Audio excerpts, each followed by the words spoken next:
So good morning everyone. In this particular lecture series आज हम देखेंगे कार्डियक साइकिल के बारे में, about the muscles of the heart. ठीक है, कि उनका कैसे सिनेरियो रहता है, but mainly the focus will be of the cardiac cycle. तो सबसे पहले हम मसल्स ऑफ हार्ट देख लेते हैं। देखो, जो हार्ट की मसल्स है ना, वो थोड़ी सी स्पेशलाइज्ड है, और अगर आप हार्ट की डिस्क्रिप्शन पढ़ोगे तो इसको मायोजेनिक हम बोलते हैं। मायोजेनिक का क्या मतलब होता है? मायोजेनिक का मतलब होता है ऑटो रिथमिसिटी। आपने इनवॉलंटरी का नाम भी सुना होगा, इसके साथ रिलेटेड होता है। ऑटो रिथमिसिटी का मतलब ऐसे मसल्स जो अपने आप को खुद से जनरेट कर पाते हैं। जैसे कि अगर आप नर्वस सिस्टम देखो, नर्वस सिस्टम में जब तक आपको स्टिमुलस नहीं मिलेगा तब तक आप अपना हाथ पीछे नहीं करोगे, राइट? तो वो जो चीज़ है डैट इज कि आपको एक्शन कब आ रहा है, जब आपको स्टिमुलस मिल रहा है। पर हार्ट के केस में तो हम ऐसा रिस्क अफोर्ड कर ही नहीं सकते। तो हार्ट के जो मसल्स होते हैं, ताकि एवरी टाइम, हर टाइम जो आपका हार्ट है वो काम कर सके, इसलिए वो ऑटो रिथमिक होते हैं। वो अपने आप को एक्साइट खुद ही करते हैं, और खुद ही जो अपना मैसेज है, खुद ही जो अपना एक्शन पोटेंशियल है वो आगे फॉरवर्ड करते हैं, ताकि उसका जो सिस्टम है वो चल सके। ठीक है, तो इसीलिए जो हमारा हार्ट है, इसके मसल्स हम स्पेशलाइज्ड मसल्स बोलते हैं, इसलिए इसको मायोजेनिक बोला जाता है, इसलिए इसको ऑटो रिथमिसिटी के साथ रिलेट किया जाता है। तो मसल्स ऑफ हार्ट में एक होते हैं हमारे मॉडिफाइड नोडल टिश्यूज। अब मॉडिफाइड नोडल टिश्यूज कौन से नोडल टिश्यूज? जो एक्शन पोटेंशियल को खुद से जनरेट कर पाते हैं। अगर आपने हार्ट देखा होगा, मतलब डायग्राम्स में, तो वी विल सी कि ये हमारे हो गए एट्रिया, राइट एट्रियम हो गया, लेफ्ट एट्रियम हो गया। ठीक है, उसके बाद हमारे पास नीचे होते हैं वेंट्रिकल्स, राइट? तो ऐसा हमारा कुछ स्ट्रक्चर होता है। राइट वेंट्रिकल हो गया, लेफ्ट वेंट्रिकल हो गया। अब इस पूरे हार्ट में हमने सिग्नल को ट्रांसफर करना है, ताकि एट्रिया कंट्रैक्ट करे, वेंट्रिकल रिलैक्स करें, या फिर वेंट्रिकल कंट्रैक्ट करे, एट्रिया रिलैक्स करे। मतलब जो भी हार्ट का ब्लड का आना, ब्लड का जाना, हर किसी को कोई मैसेज तो बताना ही है। तो वो मैसेज जो है वो जनरेट करते हैं नोडल टिश्यूज। ठीक है, जैसे कि यहाँ पे ऐसे नोड प्रेजेंट होगा। पहले ऐसे नोड आता है जो कि एक्शन पोटेंशियल को खुद से जनरेट करता है, फिर ये ट्रांसफर करता है अपने सिग्नल को एवी नोड तक, पुरकिंजे फाइबर्स आ जाते हैं, बंडल ऑफ हिज आ जाता है।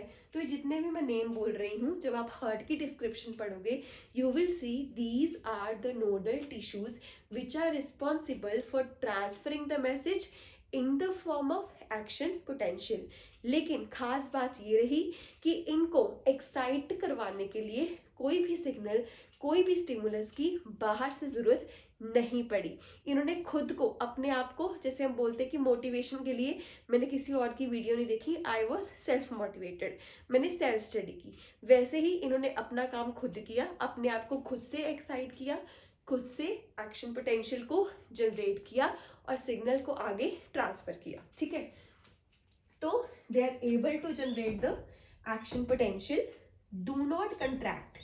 डू नॉट कंट्रैक्ट का मतलब कि खुद से कंट्रैक्ट नहीं होते, एक्शन पोटेंशियल को जनरेट करवाते हैं। कंडक्शन ऑफ एक्शन पोटेंशियल, इसमें आपकी ऐसे नोड आ जाती है। ठीक है, ऐसे ही जो आपका एवी नोड होगा वो यहाँ पे जंक्शन में प्रेजेंट होगा एट्रिया और वेंट्रिकल के। फिर यहाँ पे आपको पुरकिंजे फाइबर्स और बंडल ऑफ हिज दिखने को मिलेंगे, जो कि पूरे हार्ट में उस एक्शन पोटेंशियल को ट्रांसफर करवाते हैं। ठीक है, सेकंड है कॉन्ट्रैक्टाइल मसल। देखो, सिग्नल तो आया, सिग्नल किस चीज के लिए आया? कि एट्रिया कॉन्ट्रैक्ट करे या फिर एट्रिया रिलैक्स करे। ब्लड आएगा तो ब्लड आने के लिए उसको रिलैक्स भी करना पड़ेगा, ब्लड आके भेजने के लिए एट्रिया को कॉन्ट्रैक्ट भी करना पड़ेगा। तो जो चीजें इन स्टिमुलस को रिसीव करके एक्ट कर रही हैं, उनको हम बोलते हैं कॉन्ट्रैक्टाइल मसल्स। कौन कॉन्ट्रैक्ट कर रहा है? एट्रिया कॉन्ट्रैक्ट कर रहा है या फिर वेंट्रिकल कॉन्ट्रैक्ट कर रहा है। ठीक है, तो ये हमारे हो गए कॉन्ट्रैक्टाइल मसल्स, और ये जो इनको कॉन्ट्रैक्ट करने के लिए क्या करवा रहे हैं? सिग्नल को जनरेट करवा रहे हैं। तो ये सिग्नल जनरेट करते हैं, जिसकी वजह से ये अपना एक्शन, अपना जो काम है वो कर पाते हैं। ठीक है, अब जो हमारा टॉपिक है that is the cardiac cycle. ठीक है, अब कार्डियक साइकिल में हम क्या पढ़ेंगे? आपको पता है कि हमारा जो हार्ट है वो 1 मिनट में अप्रॉक्सीमेट 72 टाइम्स क्या करता है? बीट करता है। ठीक है, तो एक बीट में अगर हम देखें तो जो एक बीट होती है 72 टाइम्स बीट करता है ना, एक बीट जो है आपकी 0.8 सेकेंड की होती है। तो अब हमने कार्डियक साइकिल में ये देखना है कि इस 0.8 सेकेंड्स में क्या हो रहा है, कि ये जो एक बीट है उसमें कौन कौन से प्रोसेसेस हो रहे हैं। So the cardiac cycle, it is the contraction and relaxation of atria followed by ventricles. तो simply it is just made up for your systole plus diastole.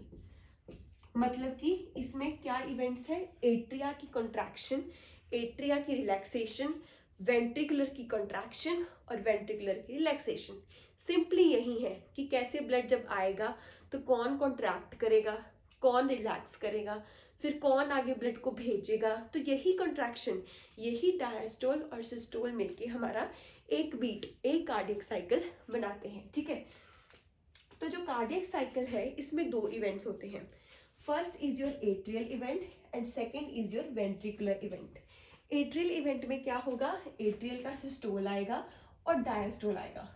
Atrial systole आपका होगा 0.1 सेकेंड के लिए लास्ट करेगा और जो एट्रियल डायस्टोल है ये 0.7 सेकेंड के लिए लाई करेगा। ठीक है, सो एट्रियल सिस्टोल इज लाइंग और इट इज रिलाइंग फॉर 0.1% और एट्रियल डायस्टोल फॉर 0.7 सेकेंड्स। ठीक है, फिर उसके बाद वेंट्रिकुलर इवेंट देखेंगे, इसमें भी सिस्टोल आएगा 0.3 सेकेंड के लिए और डायस्टोल आएगा 0.5 सेकेंड के लिए। तो एट्रियल सिस्टोल कितना था, 0.1 सेकेंड। एट्रियल डायस्टोल कितना था, 0.7 सेकेंड्स। वेंट्रिकल सिस्टोल डायस्टोल कितना है, ventricle systole 0.3 and ventricular diastole 0.5। ठीक है, तो ये हमारे हो गए साइकिल के इवेंट्स। अब उसके बाद ये 4 या 5 लगा लो, ये मेनली 4 आपके इवेंट्स हैं जो कि कार्डियक साइकिल को कंप्लीट करते हैं। वेंट्रिकुलर फीलिंग और डायस्टोल ये हम एक्सप्लेन करेंगे। सेकंड, एट्रियम का कंट्रैक्शन होगा, फिर आइसोवॉल्यूम कंट्रैक्शन देखने को मिलेगा, ventricular ejection and ventricular diastole. मतलब ये आपके प्रॉपर, अब ये सारे पॉइंट्स हैं, अगर आप इसको प्रॉपरली नोट करोगे तो इसके अलावा अच्छे से notes you won't be getting from anywhere. ठीक है, तो अच्छे से इसका टेबल वगैरह आप कंस्ट्रक्ट कीजिए और नेक्स्ट हम देखते हैं डायग्राम्स के साथ कि कैसे कैसे ये इवेंट्स आगे हो रहे हैं।